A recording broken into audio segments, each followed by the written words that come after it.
Hey guys, so today we're going to be tackling this problem. It's called toLowercase, and basically what it does is it's asking you to create a method where you're given a string and you need to return the lowercase value of that string. So in order to tackle this problem, I would use a object called string buffer. So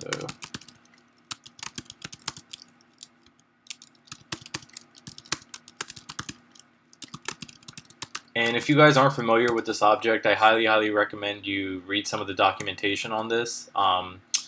The string buffer object allows you to do a lot of string operations, and it'll really help you with those string type questions that you get during interviews. And if you're familiar with all the methods that you're able to use with this object. So after that, I want to iterate through the string that we're given. So I'll just create a simple for loop.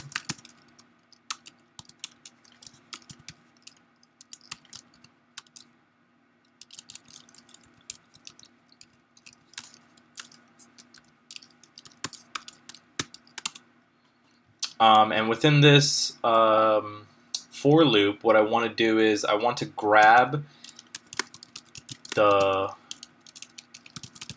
integer value of each char within the string. And basically we're going to want to create an integer called grabbed letter, and we're going to want to use our given string index I. So pretty much what we're doing is we're grabbing the character value of each letter within the string given, and we're asking not for the actual character value, but we're actually asking for the integer equivalence. If you guys aren't familiar with this, you guys can look up ASCII letters, and you can see that each letter in programming has its ASCII code equivalent.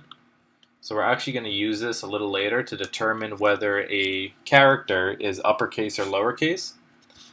So if the next step is we're going to have an if condition. So if the grabbed letter is between 65 and 90,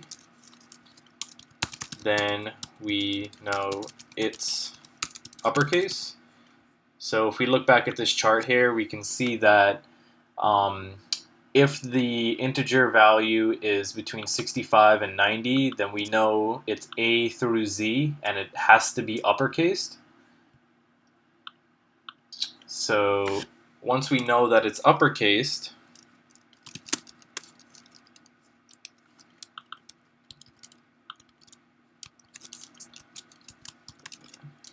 65.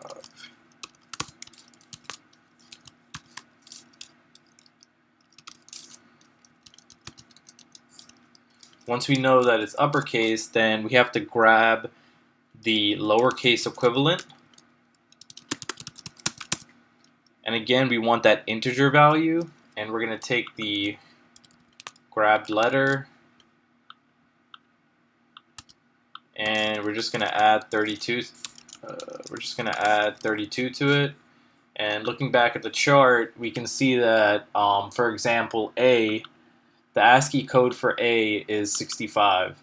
And if you add 65 plus 32, you get 97, which is the lower equivalent of A.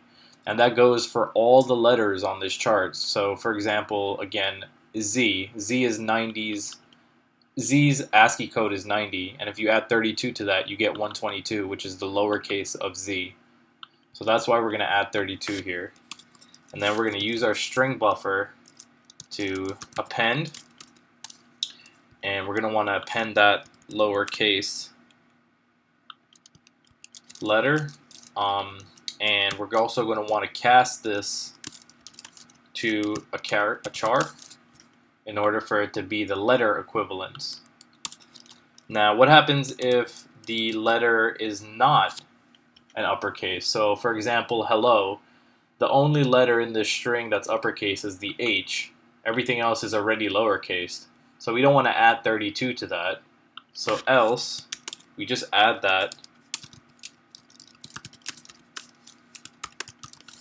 to our, new string that we're going to return because it's already lowercase, which helps us out. And then outside of this for loop, we're going to return our string buffer dot toString. And let me just give this a once over to make sure everything looks good before I submit. So create the string buffer. Great. Alright, looks good to me. Let's try and run this. We get an accepted response, submit, and we get a status of success. So, thanks guys. If you like this video, you can like, subscribe, share with all your friends.